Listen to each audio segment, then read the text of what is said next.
did not die alone.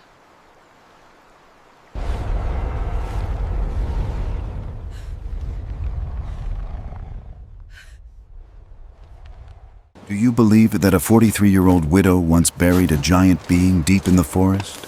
And from that moment on, its entire family silently protected her for years? The truth that few people know is this: not every story of the wild giants is terrifying. Sometimes it's a quiet pact between a human heart and something far beyond our understanding.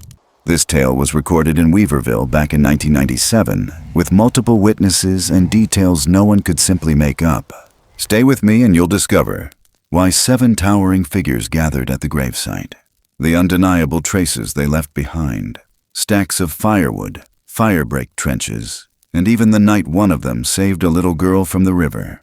Before she passed away, Henley, the widow, left a single note: "I buried one of them, and they never forgot." This story doesn't need proof, because every act across the years became proof itself. If you skip this video, you might dismiss it as a vague legend. But if you stay, you'll see there are things the forest remembers that science still cannot explain. And one thing, I'm curious. Where are you watching this from right now? Tell me your location so I can greet you personally, as if we're sharing this story side by side. The dog didn't bark. That's what she remembered first.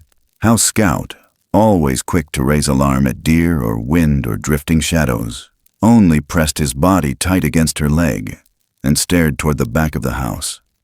His ears low, his body still. Not fear, exactly, but something ancient, something careful. Henley Sutter squinted toward the trees just past the edge of the barn where the light didn't reach, her breath lifting in ribbons of fog. The cold was biting for early autumn, sharp like metal in the lungs. A chill that wrapped around bone. And she'd felt it too. That strange stillness, like the forest was holding its breath. She moved slow. Not the cautious slow of fright, but the reverent pace of someone approaching a grave. The boards behind the shed had warped with the seasons, paint long stripped to bare gray. One of them was wet, fresh, as if something warm had leaned there. Scout didn't follow. He sat down, low to the ground, and whined once, almost too quiet to hear. She stepped past the final post and saw it, and her mind didn't accept it all at once. It didn't fit. It was too large, too wrong in scale, like something painted over the forest by mistake. A form slumped against the slope where the madrone roots twisted out of the soil, so still, yet unmistakably alive. Chest rising, barely. Its fur was soaked, umber darkened to near black, clinging to a rib cage that didn't lift evenly. A gash ran deep along its side, and the angle of one leg. She couldn't look long, but the eyes were open, and watching her. Not wild, not pleading, just there. A gaze steady and calm in a face that wasn't meant to be seen so close. Not like this. Henley's hands shook, but didn't retreat. Her feet stayed planted. "Okay," she whispered to no one. "Okay." The wind pushed across the ridge, carrying the thin scent of moss and blood and pine sap. She backed away, not in fear, but to gather. She found the white enamel mug first, from the kitchen hook, still warm from her morning tea. She filled it with water from the kettle, brought the old wool blanket from the cedar chest, her husband's, the one with the navy stripe and stitched initials she never quite removed. She returned through the thinning fog, steps careful, not wanting to disturb the quiet contract being written in the air. Scout stayed behind. She crouched and set the mug down, then the blanket, slowly folding it near the creature's chest. The arm didn't move. It didn't reach. But after a moment, the head turned slightly, and the nostrils flared at the steam rising from the mug. Then, barely, a shift. The chest lifted. The breath that followed was wetter, but fuller. She didn't stay long. She didn't touch it. Just sat for a minute, knees stiff in the wet leaves, watching steam rise in the twilight. The creature didn't blink. When she rose and walked back inside, she didn't look back. That night the woods were silent. Even the creek down the slope had gone quiet, its voice muffled under fog and fallen needles. She left the porch light off. She didn't sleep. By dawn, the frost had settled on the grass in crystal fans. Scout was already at the door, tail still, ears high. She stepped out and followed the path behind the barn again, expecting nothing and everything. It was still there, but it wasn't breathing. She didn't cry. There was no shock, only a deep, aching stillness, the kind that sinks below grief and into some quieter understanding. It had waited to die with dignity. Eyes closed now, jaw slack but peaceful, and no part of it looked beastly. It looked like something ancient, something tired. She didn't call anyone. Instead, she went back into the shed, pulled the wooden sledge that once carried firewood, its runners smooth from decades of use, found the thick rope coiled under the bench, dug out the short-handled spade her father had left behind, blade still sharp. She laid the blanket over the body first, tugging the corners around it like tucking in a child, then looped the rope beneath its shoulders, tying off each end to the sledge.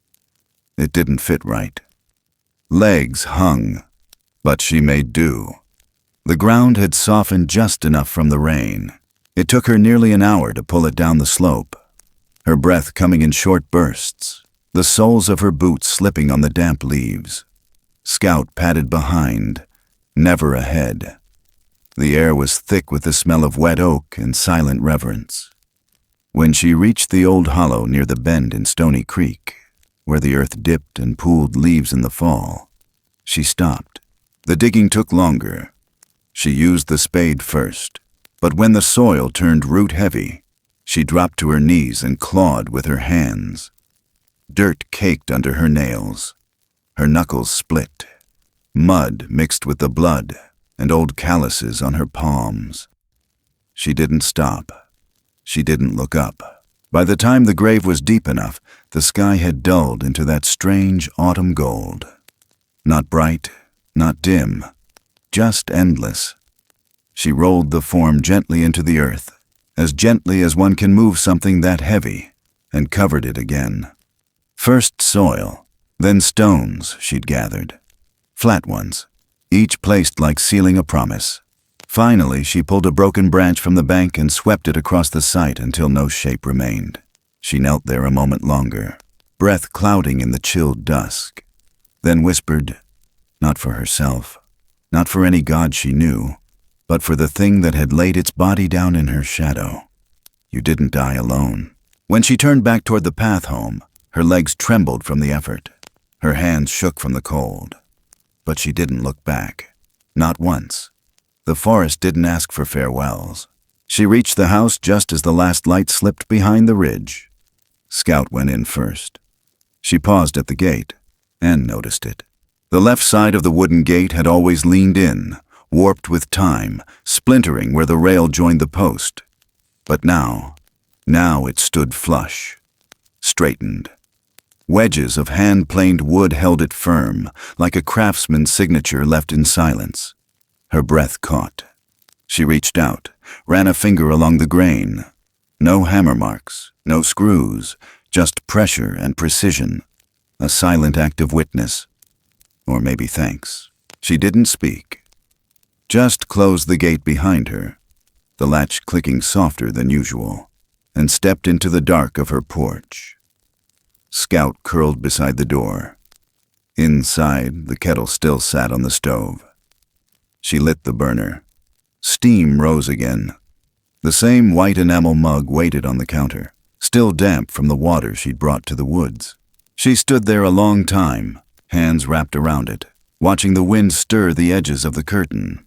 The night didn't roar or cry. It hummed, a low, steady sound beneath the rustling trees, like breath moving through an old lung. The stars above Weaverville blinked in their places. The moon hung thin, shy, and somewhere just beyond the reach of the porch light, Something vast had returned to silence. But she'd seen it, and it had seen her, and nothing in her life would ever be quite the same. It started with the wind, the kind that rides down through the oaks after sunset, slipping between boards and tapping at the eaves like it's asking to be let in. But that night, it didn't tap. It didn't rattle the tin sheets Henley had nailed up behind the barn last spring. It didn't flutter the torn bit of tarp that always lifted on the left side of the roof. It didn't move anything, because everything had already been secured. Every corner, every seam, and she didn't remember doing it. The cold had come hard that week. Not just chill, but the kind of dry winter that burned the skin and whispered warnings into your joints. The stars above Weaverville had turned sharp and still, the kind of sky that held its breath. And on the first morning it bit down, Henley Sutter stepped out onto her porch and stopped. The porch step had been splintered for years, weather-peeled and soft in the middle where her heel always found the sag. But now it was smooth, bored clean and planed flat, the grain exposed fresh like a new scar. She bent down, ran her fingers along it. Not sanded, cut, a careful cut, done by someone who knew how to read wood. She didn't say anything, just looked toward the trees, where the last of the frost clung to the tips of the madrone leaves like a held breath. Scout stood beside her, ears perked, not moving. The air was still. That same day, just before dusk, she noticed the second thing. The back fence rail, the one that had cracked in the windstorm and leaned like a crooked smile, was upright again.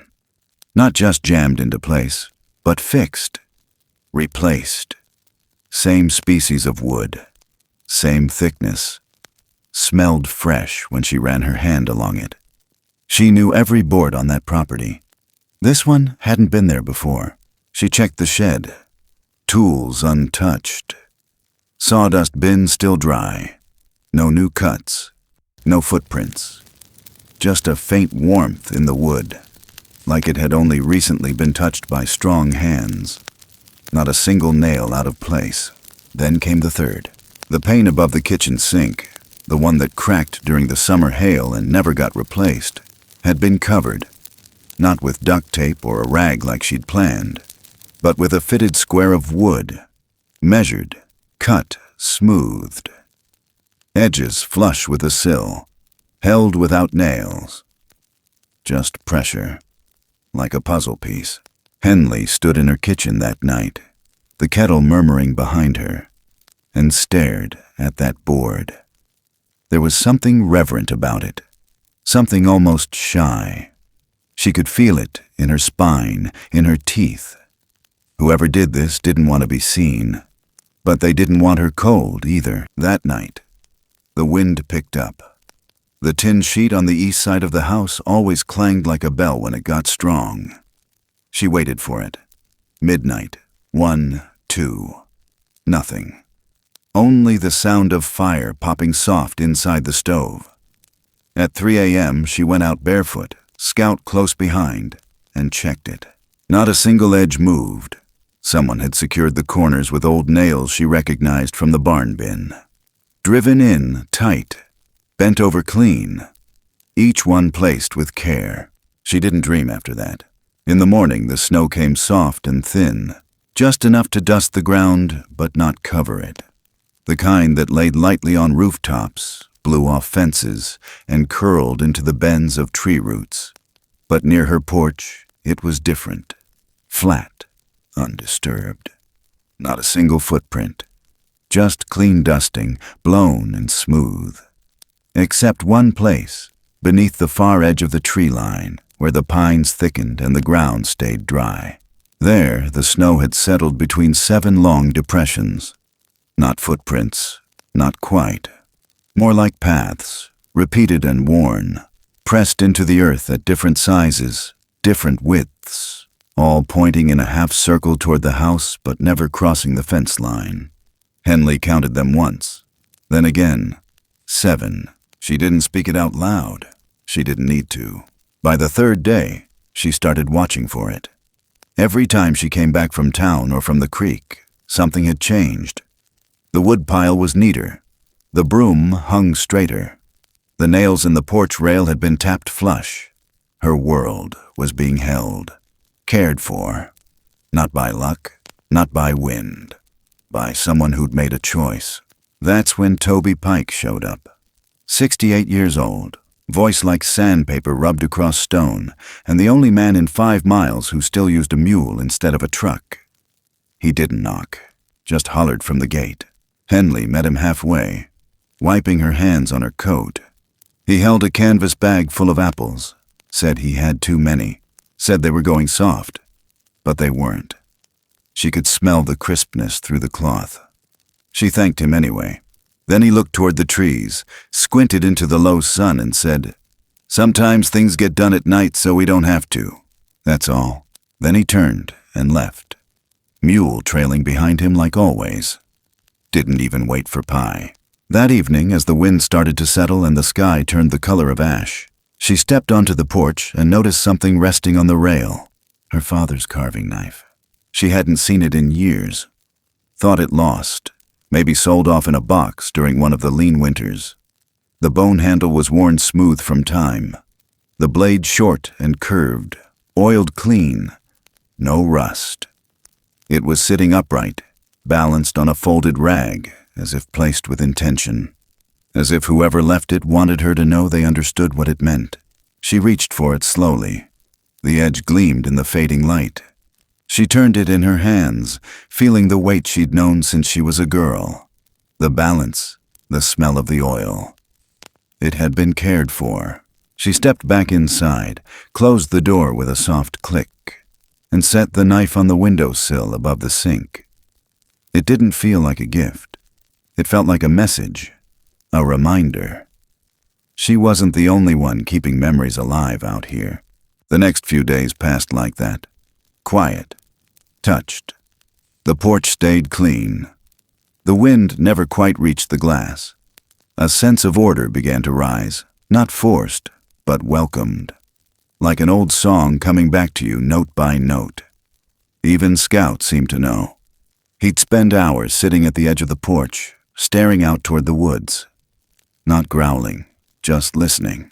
One morning, Henley watched him lift his head and tilt it sideways, ears high, gaze fixed on a cluster of pines. Then he stood, took 2 steps forward, and stopped.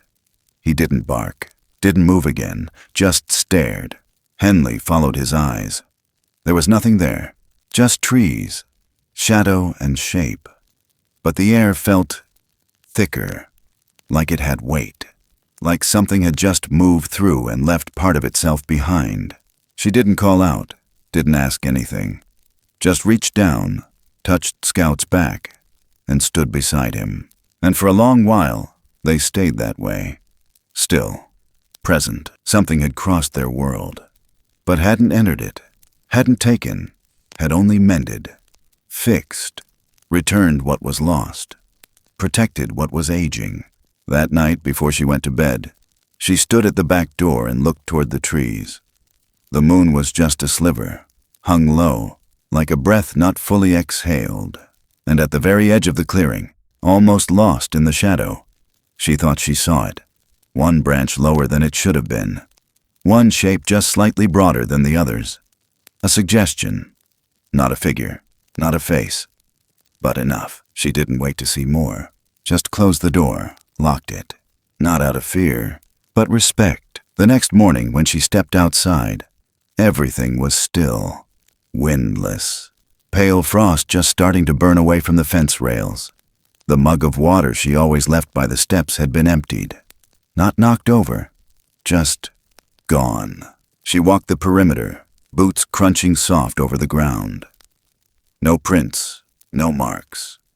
But when she returned to the porch, Scout was sitting perfectly still, eyes fixed upward, toward the trees again, the same cluster, the same hush, and hanging in the low branches above the rise, tucked where the light barely reached, was a small piece of bark, curled, split down the center, clean lines along both edges, shaped into something too even to be natural. She didn't touch it, didn't take it, just stood there, watching as it turned gently in the morning breeze, like a compass needle too shy to point the way, and somewhere deep inside her chest, she felt it.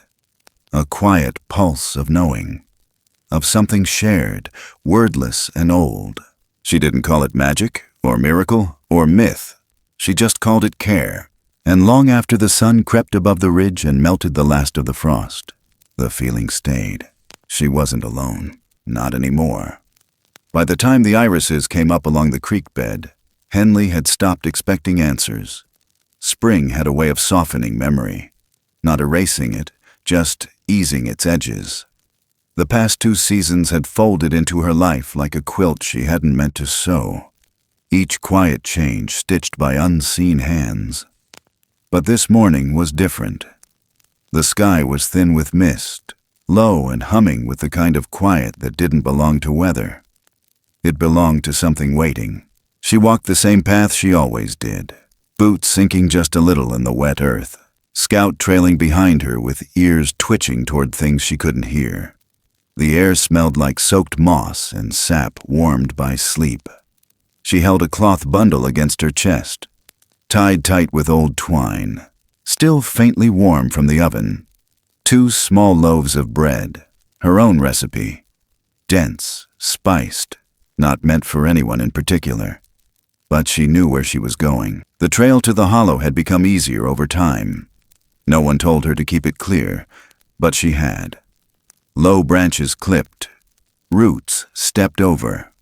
Her body had learned its rhythm, the way the slope dipped just before the last turn, how the light always pooled in a hush near the stones. When she reached the edge of the clearing, she paused. Her breath made small clouds. The trees beyond stood darker than usual, bark slick with spring damp. She looked at the grave. Moss had spread like lace between the stones. Nothing had moved. The blanket of ferns around it was untouched. She stepped forward, knelt slow, and placed the cloth bundle at the base of the flattest stone. She didn't speak. Didn't have to. The air already felt full of listening. She brushed her fingers lightly across the top, where the green had thickened. Still cool, still settled. Then she stood and turned toward the trees, and saw them. 7. They didn't move, didn't flinch. They stood like a carved story, all facing her, all in a line just beyond the veil of mist, from largest to smallest, their forms half-silvered in the dew-light. They weren't shadows. They weren't illusions. They were there, living, breathing. Part of the forest. The tallest among them nearly brushed the lower branches with its crown of thick, matted fur. The smallest stood barely past the waist of the figure beside it, arms still, posture open. And then one stepped forward, the matriarch. She was broader in the shoulder, but moved with a grace that quieted everything around her. Henley's body tensed, but not from fear. It was reverence, the kind that tightens the chest like music. The female raised her hand, not in warning, not in threat. She pressed it flat against her own chest, right above the ribs. Then, with a slow and deliberate motion, turned her palm outward and extended it toward the grave. Henley stood still, her fingers flexed. She understood. Not word by word, not with logic, but with something deeper, something that rose from the body before the mind could catch up. She placed her hand over her own heart, held it there a beat longer, then opened her palm toward the earth, a mirror of the gesture. She didn't hold the contact, just bowed her head slightly, then dropped her arm to her side. The matriarch nodded once, almost imperceptible, then stepped back into line. None of them broke eye contact, but none of them stared either. There was no challenge, just presence, the kind that filled a space without pressing against it. Henley didn't breathe for a moment, not because she couldn't, but because it didn't feel right to interrupt whatever this was. A ceremony, a recognition, a kind of mutual vow, and then, just as gently, they turned, one by one, in order. No sound. The mist parted around their movements like it had been waiting for them to pass. Henley stood there, watching them fade back into the forest line. Not vanish, not disappear, just recede. Like weather, like memory. By the time she looked down again, the loaf was gone. She hadn't seen it taken. No movement, no sound. But the cloth lay empty on the moss, untied, corners folded back with a precision that spoke of more than hands. She bent and gathered the fabric. It was warm. On the walk home, she said nothing. Scout walked behind her, quiet as a shadow. The trees around them seemed older somehow, as if they had leaned a little closer to listen and hadn't yet leaned back. The irises swayed beside the path, their petals slick and violet, heavy with dew. At the back gate, she noticed the walking stick. It wasn't where she had left it. She'd dropped it days ago along the northern trail, just past the runoff bend where the stones were slick from the rain. Her hip had twinged, and she'd let it fall, deciding it wasn't worth the climb back. Now it lay across the top step of her porch, the handle newly carved with a shallow groove that matched the line of her fingers. She picked it up. The wood had been shaved smooth where the bark once flaked. Oiled. The base trimmed to a cleaner point, like someone had tested it against stone and sanded it until it stood balanced. She turned it in her hand, held it the way she used to when her joints gave out in winter. It fit perfectly now. She looked toward the trees, said nothing. Inside, she placed the stick next to the door, lit the kettle, watched the steam curl against the pane of the fitted wood still covering the broken glass. Her breath fogged the air just once before the warmth took hold. That night, she lay in bed with the windows open, the curtains barely shifting in the breeze. She didn't dream in pictures. She dreamed in sound. A low hum, like wind moving through stone, or like a voice you almost remember. She woke before dawn, Scout still sleeping, the house holding its silence like a held breath. When she stepped onto the porch, the morning was wrapped in a thin veil of rain, not enough to soak, just enough to shimmer. And there, hanging from the edge of the porch beam, was a single wet leaf, an iris leaf. Placed, not dropped. Balanced just so, as if someone had carried it all the way from the creek, set it down, and vanished before the mist could rise. She reached up and touched it. The water rolled down her wrist, cool and clean. She left it there. And when the sun finally pushed through the fog, warming the roofline and drying the steps, Henley stood on the edge of her world and breathed in something she hadn't felt in years. Not fear, not wonder. Belonging. And the forest, in its quiet, unspoken way, answered back. The wind came in dry, whipping the tops of the madrone trees like ropes pulled too tight. It carried no scent of rain, no warning, just heat and static. Henley had been watching the sky since morning, eyes tracking the way the clouds thinned instead of thickened, how the birds hadn't returned to the feeder, how Scout wouldn't settle. The kind of day when the dirt tasted like copper and the air smelled of kindling. Fire weather. Not flames yet, but the kind of silence that made you listen for them. She moved through the house like a thread pulled too taut, checking windows, covering vents, gathering what she could without admitting why. The wind moaned through the trees and bit at the roof line. She could feel it building. When the first strike hit, it was white. Not yellow, not orange. White like bone, split open. The whole hillside lit up for a blink, just long enough to see every limb, every leaf, every twisted branch sketched against the sky like a photograph scorched into the air. In that flicker she saw motion. Something too tall to be a man, stepping fast across the slope near the lower ridge. No sound. Just light. Then gone. The thunder cracked late, slow, like the earth was waking up angry. She ran outside, Scout close behind, and felt the heat before she smelled it. The brush was too dry, the wind too ready.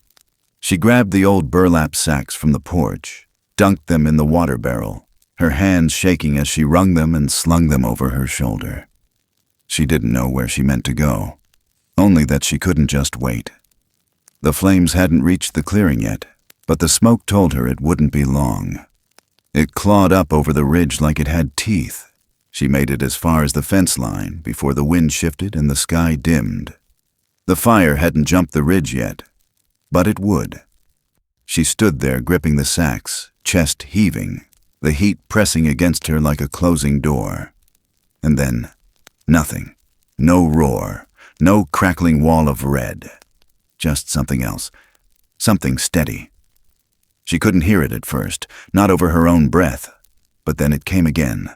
A rhythm, low, like earth being struck, over and over. Thud, thud, thud. Not random, not frantic. A pattern, deliberate and close. She followed the sound down the slope behind her shed, toward the back of the property where the trees thickened. Her boots caught in the dry roots. The air was thick, but not with smoke. Yet. Each step brought her closer to something she wasn't supposed to see, but couldn't stop looking for. The thudding grew louder, paused, then resumed. Something was hitting the ground in measured strikes. Not metal, not man. Like wood against clay, like limbs against dirt. She crouched behind a rise, just low enough not to be seen, and watched. They were working in a line. Figures too large, too broad, arms sweeping great branches in arcs that tore the brush from its roots. One used a log like a sledgehammer, driving it into the ground again and again, carving a trench along the slope. Another dragged limbs, stacking them in damp coils along the lower curve of the property. They moved fast, but not carelessly. She counted 4, maybe 5. No voices, just breath, footfalls, and the rhythm of survival. She backed away, heart in her throat. Not from fear, but from awe. This wasn't chaos. It was control. The fire wasn't being fought. It was being redirected, shaped, held back by bodies built to bend trees and shape earth. They didn't run. They didn't panic. They knew what they were doing. She returned to the house, sacks dropped, fingers numb. The sky burned orange at the edges, and the wind shifted again. But no fire came. No crackle reached the yard. Scout sat at the door, eyes fixed on the hill. Morning rose like smoke without a source. Pale, tense, the kind of dawn that made you move before you thought. Henley stepped outside and saw it. A line, curved perfectly around the outer rim of her yard. A firebreak, at least 10 feet wide, the dirt exposed, raw and blackened at the edge. The tall grass flattened, bushes uprooted and laid into mounds. A shallow trench cut like a barrier between her home and the slope beyond. Nothing had burned past that line. And just past it, near the rusted oil drum that had always worried her, the ground had been dug deeper. Wet leaves piled high around the barrel like a dam. Whatever the fire tried, it didn't cross. She dropped to her knees without realizing it. The air still smelled like smoke, but her lungs were clear, her skin unscorched, her home untouched. She stared at the line, at the curve of it. Too precise to be natural, too big to be done by hand. The dirt bore marks, broad strokes like claws or split wood had dragged deep into the clay. No tire tracks, no shovel prints, just effort. The kind that didn't ask for thanks. Later that afternoon, with the worst behind them, the fire crew came up from town. Just 3 of them, jackets too clean, boots too new. They looked over the line, nodded, said she'd been lucky. Fire must have turned at the ridge, one said. Wind probably shifted, just enough. Another bent near the trench, touched the earth, said it was fresh. We've seen this before, he added. Sometimes the land helps you. She didn't argue. She just stood there, arms crossed, gaze fixed on the line that held everything together. But the fire didn't reach the Lyles. That night, after the crews were gone and the sky had gone back to being stars instead of ash, she went to check the lake trail, the one that curved down past the west end of her property, where the runoff met the rocky bank. She didn't know why she went. Something pulled at her, a whisper in her ribs.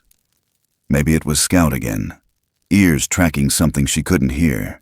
The trail was slick from the heat wave runoff, mud streaked with stones and leaves.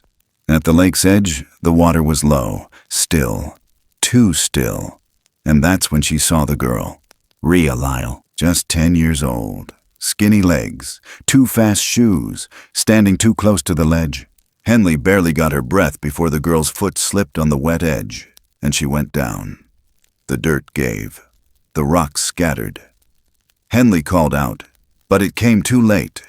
Rhea slid halfway down the drop-off, one leg tangled in a root wad, her arm flailing. The mud pulled like teeth. And then, in the flash of lightning that had no thunder, something moved. A shape, fast, dark, tall. Not from the edge, from below. A single arm rose from the shadow beneath the ledge, not jerking, not lunging, but lifting slow, like it knew exactly what it was doing. It didn't grab her, just caught her weight, balanced her, then nudged her up from below, back toward the flat. Henley couldn't move, couldn't speak. She saw the girl scramble up to her knees, mud-caked and panting, eyes wide. She turned to look back, down at the slope, but the shape was gone, as if it had never been there. Just roots, just rocks, just water. Rhea stared into the dark.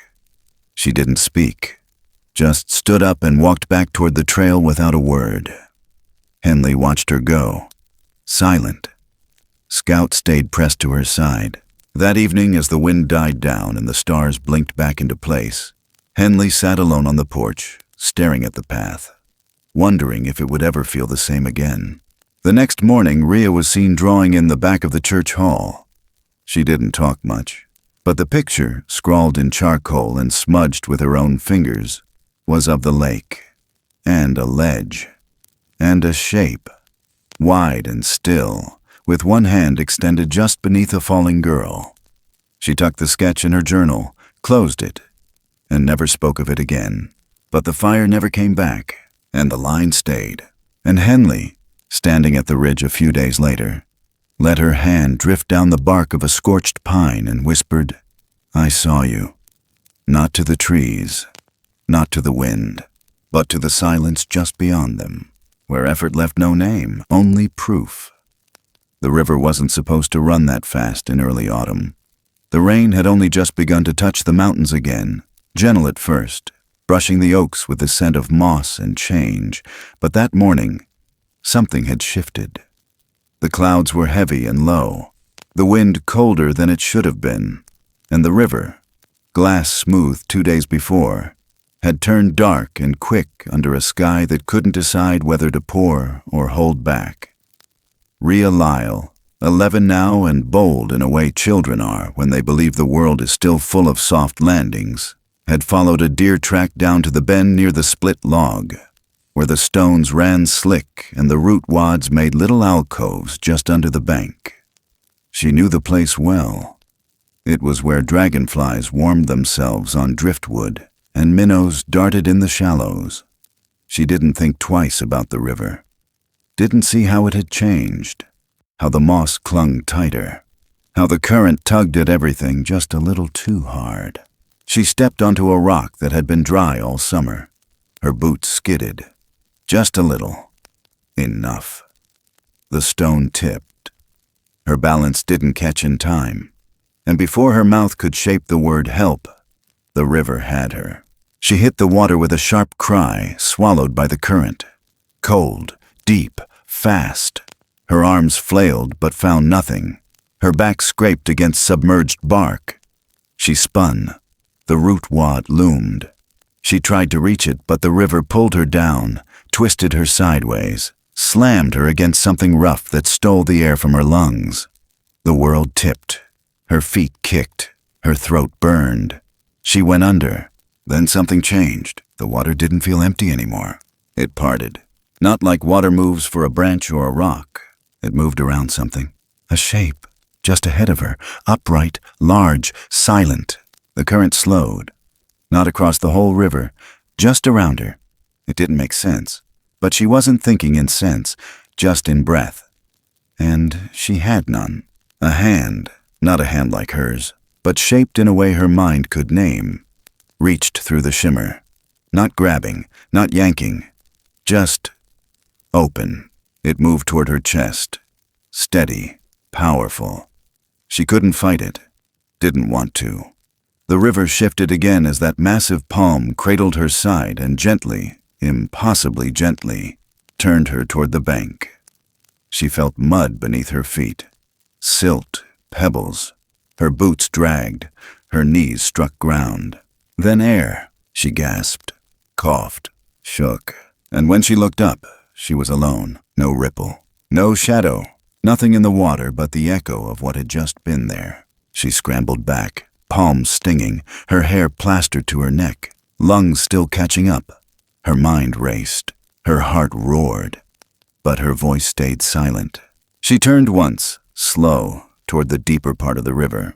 A shape stood just under the canopy line, still. So still she wouldn't have seen it at all if the breeze hadn't shifted the branch above its shoulder. Tall, not as tall as the ones she'd seen in the sketchbook she kept hidden in her drawer. This one was different. Younger, maybe. Slighter in frame, but the same in the way it didn't flinch. The figure raised a hand, pressed it flat to its chest, and opened it outward toward her, exactly as the matriarch had done. Rhea didn't know how or why, but her own hand moved up, matched the motion, pressed to her sweater, then opened, slowly, toward the place where the water still whispered. The figure stepped back. The branches closed. The shape was gone. She stood there, legs trembling, her shoes soaked, her breath visible in the crisp air.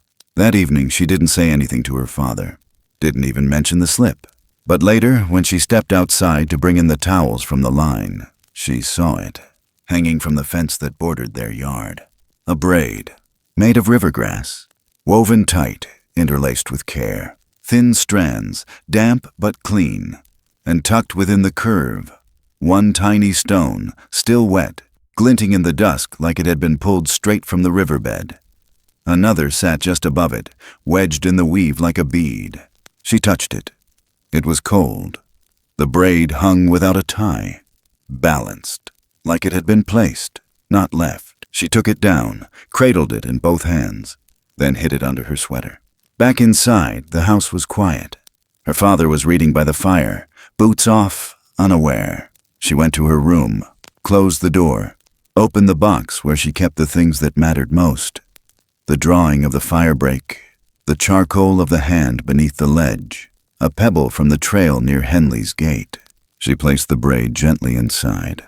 The three-strand pattern looked almost like the ones she'd seen on the grave. She didn't know how she remembered that, only that she did. Her hand rested on the box for a long time before she closed it. The next day, she walked up to Henley's porch. Didn't say much, just stood there until the door opened. Henley looked at her, then down to her damp shoes, then back to her eyes. She held out the braid. Henley took it with both hands, turned it, studied it. Her mouth opened just a little, like a question had started but not finished. "Same pattern," Rhea said quietly. "Same as the stones." Henley nodded, not surprised, just knowing. They didn't say much more. But when Rhea turned to leave, Scout followed her to the gate. Didn't bark, just watched, as if something about her had changed. That night, back at the Lyle house, Rhea opened her window, placed the braid on the sill. She didn't ask for more. She didn't expect anything. But she knew something had shifted. A line had been drawn across the water, and somehow she'd been pulled to the right side of it. The storm rolled in slow and cruel, dragging its weight across the Trinity Alps like a drunk who didn't care what broke beneath him. At first, it was only sleet against glass. Then came the wind. Not gusts, but long, twisting pulls that bent the trees like old metal. Henley Sutter had been through enough winters in the hills to read the signs, and this one was writing trouble in every corner of the sky. The clouds hung too low. The cold crept up from the floorboards and stayed. The radio fizzled out by noon.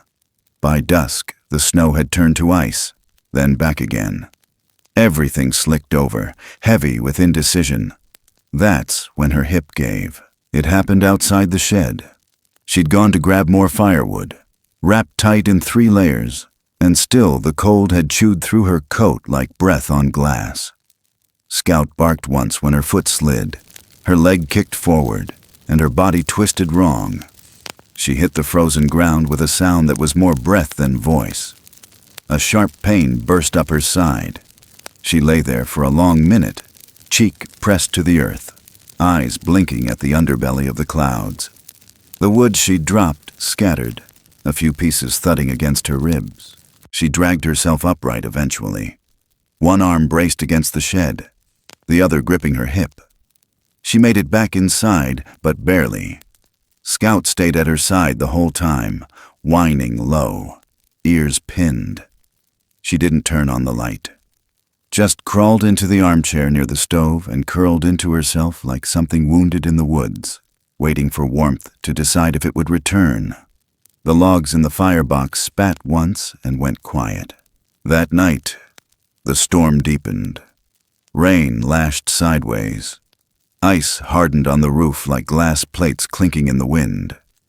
She didn't sleep, couldn't. Every shift of her weight sent pain screaming up her spine.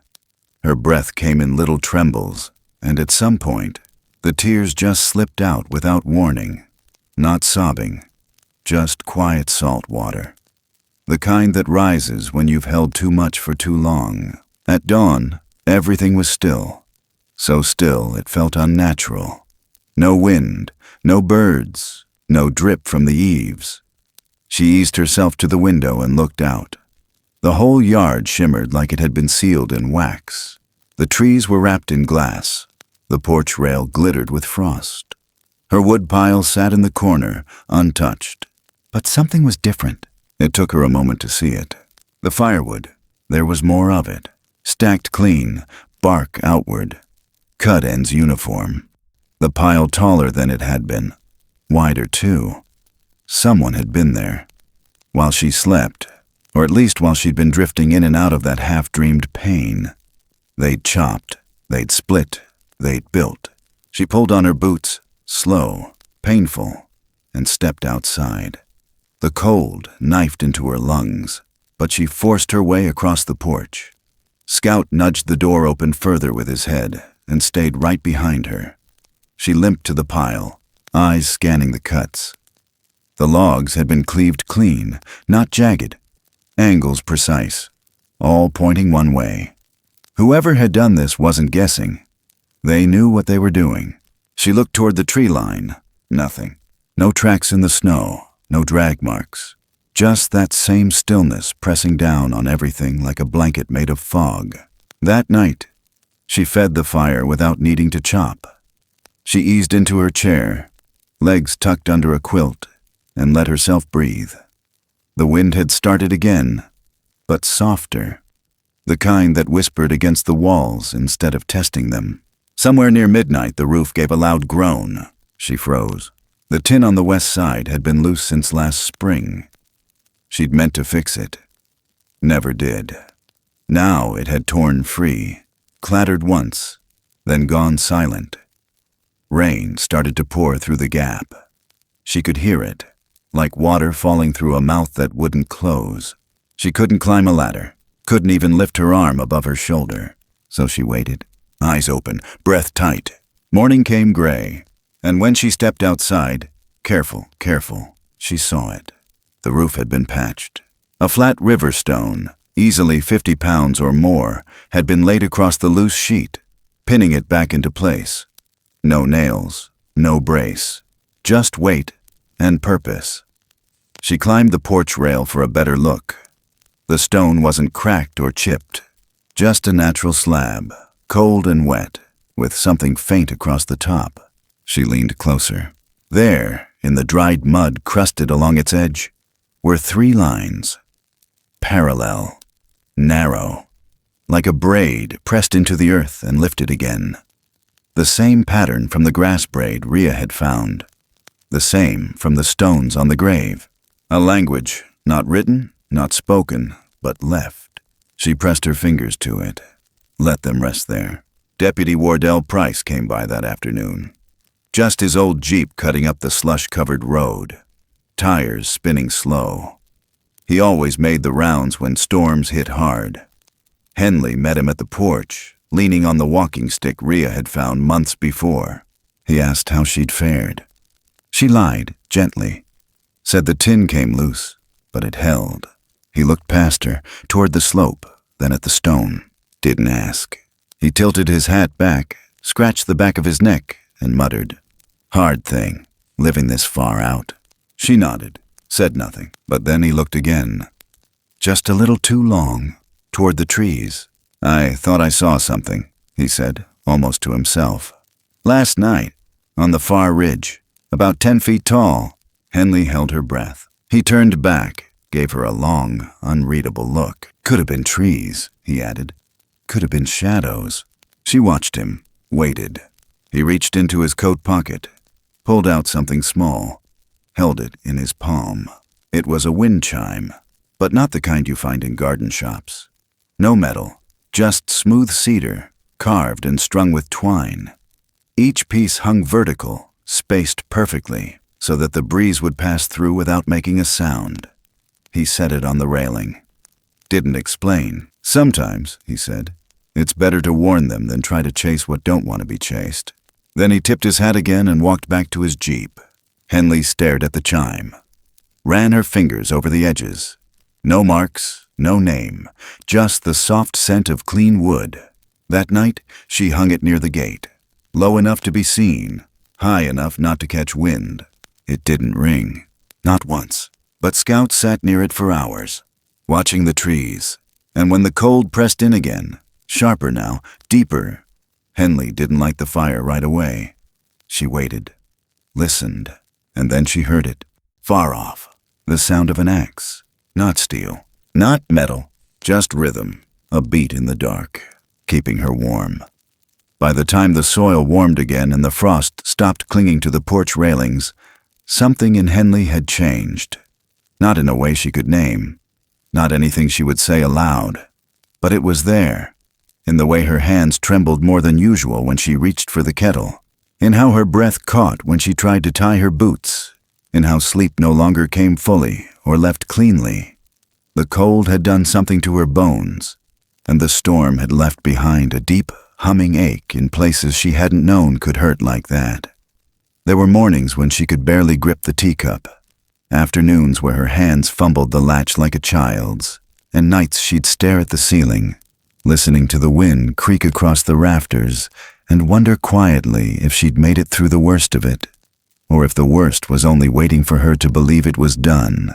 Miriam Coates came back around in late spring, her boots wet with mud, sleeves rolled to the elbows, and eyes that never missed what others looked away from.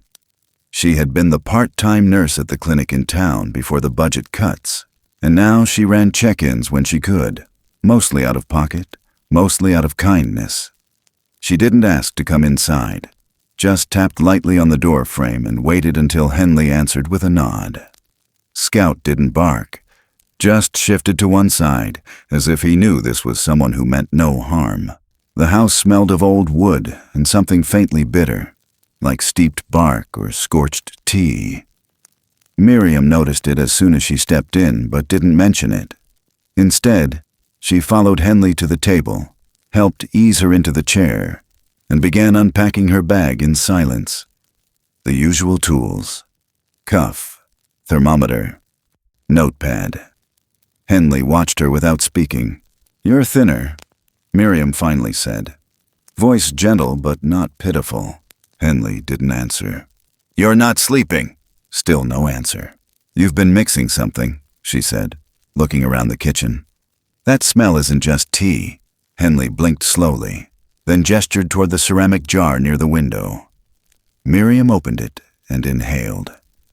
Yarrow, wild mint, Oregon grapefruit, and something else, faint but unmistakable. Self-heal, crushed and bundled. She touched the rim of the jar, then looked at Henley again. "Where'd you get these?" Henley hesitated, then shrugged. They were just there. Miriam raised an eyebrow, but didn't push. She knew better. The bundle had been prepared with intention. The ratios were right. It wasn't a guess. It was a treatment. For tremors, for inflammation, for sleep. She'd learned it in nursing school, but not from any book. She'd learned it from her grandmother, who'd learned it from the land. She boiled water, poured it over the herbs, and let it steep. The scent filled the room slowly, curling around the dust and the shadows, reaching places warmth hadn't touched in months. Henley's shoulders dropped slightly. Miriam sat beside her, sipping once, then watching as Henley followed. The bitterness was sharp, but behind it, depth, earth, medicine. When she left that afternoon, Miriam folded a small note and placed it under the smooth river stone that held down the old placemat at the edge of the garden. The note said only 2 words, "Thank you." She didn't sign it, didn't date it, just left it there, tucked low, out of sight. The next morning it was gone, and the stone had moved, only a quarter turn. Just enough to tell. Just enough to say it had been touched. But what mattered more was what sat beside it now. A small row of wild strawberries. Not scattered, not tossed, aligned. Bright red and fresh. Each one laid in a perfect line, stems all facing the same direction. A gesture so quiet it could have been missed. But Miriam didn't miss it. She crouched, stared, counted them. 7. She didn't speak, didn't take them. Just stood slowly, looked toward the edge of the woods, and gave the smallest nod of her chin. Not a bow, not a wave, just acknowledgement. That night Henley slept without fire. No shivers, no wakefulness, just stillness. The kind that settles when something bigger than you has decided, for now, to let you rest. Outside the window, the wind moved gently through the upper branches. A coyote barked far off, but didn't linger, and near the edge of the porch, something leaned down and returned a branch to its proper place. Not for attention, not for thanks, just because it had been out of place. The path had been cleared. Henley saw it before her foot even touched the slope, before Scout pressed his nose to the soft dirt like he already knew where it led. The leaves had been swept aside, not haphazardly, not by wind or deer, but by hands that understood reverence. Long, low strokes, branches used like brooms. The soil beneath was damp and black and clean, not muddy, not trampled. Each step made no sound. Not one bird called, not a single insect buzzed. The forest breathed like it was holding its chest still. It felt like a hush had been laid over the mountain. She moved slow, not just from age, though the years had caught up with her bones, and her hips still ached when she leaned too far into the cane, but from something deeper, from understanding, from the weight of what she was walking toward. The silence wasn't empty. It was full, of eyes, of memory, of promise. Behind her, Rhea followed at a careful distance. 15 now, taller, eyes steadier than most grown men. She didn't speak, kept her hands close to her chest, her breath even. She didn't need to be told this was something sacred. She already knew. The clearing opened slowly, like a curtain being drawn by the breeze. Shafts of honeyed light filtered through the trees, soft and glowing, painting the ferns in gold and shadow. And in the center, just as before, the grave remained. Stone settled. Moss spread gently, undisturbed. The earth bore no shovel marks, no claw, but something had been swept clear of it. Every fallen leaf, every pine needle, as if the land itself had been polished. They were already there. 7, each standing in a position that felt carved, not placed, as if they had arrived long before and waited without motion. The line was the same, largest at the center, smallest at the end. They didn't move when Henley entered the clearing. They didn't react. They just stood. But then, one did. The matriarch. She stepped forward slowly, shoulders broader than any human's, arms long and thick with muscle hidden beneath matted black fur touched faintly by gray. She knelt, not halfway, fully, both knees into the moss. Her hands opened, pressed flat to the earth, palms resting against the center stone. She held still, not for seconds, for minutes, like prayer, like mourning. Then, one by one, the others followed. No command, no signal, as if the air itself had called them forward. Each knelt, touched the earth, hands over heart, then heart to ground. Ria's hand slipped into Henley's for the first time since they'd met. Neither looked at the other. Henley stepped forward. From beneath her coat, she pulled a bundle wrapped in flannel, the same cloth she had used all those years ago. Inside, a single loaf of her spiced bread, still warm. She didn't know why she baked it this morning. She just did. Her hands remembered what her mind couldn't quite say. She placed it gently on the flat stone, right where the matriarch's hands had rested. Then she raised her right hand to her chest, pressed, and opened both palms toward the ground. She didn't speak, but the silence answered anyway. One of them moved, second from the right, taller than Ria, not as broad as the others. The fur wasn't yet shagged at the elbows. The face still had a certain softness to it, the kind youth carries, even in something that lives in shadow.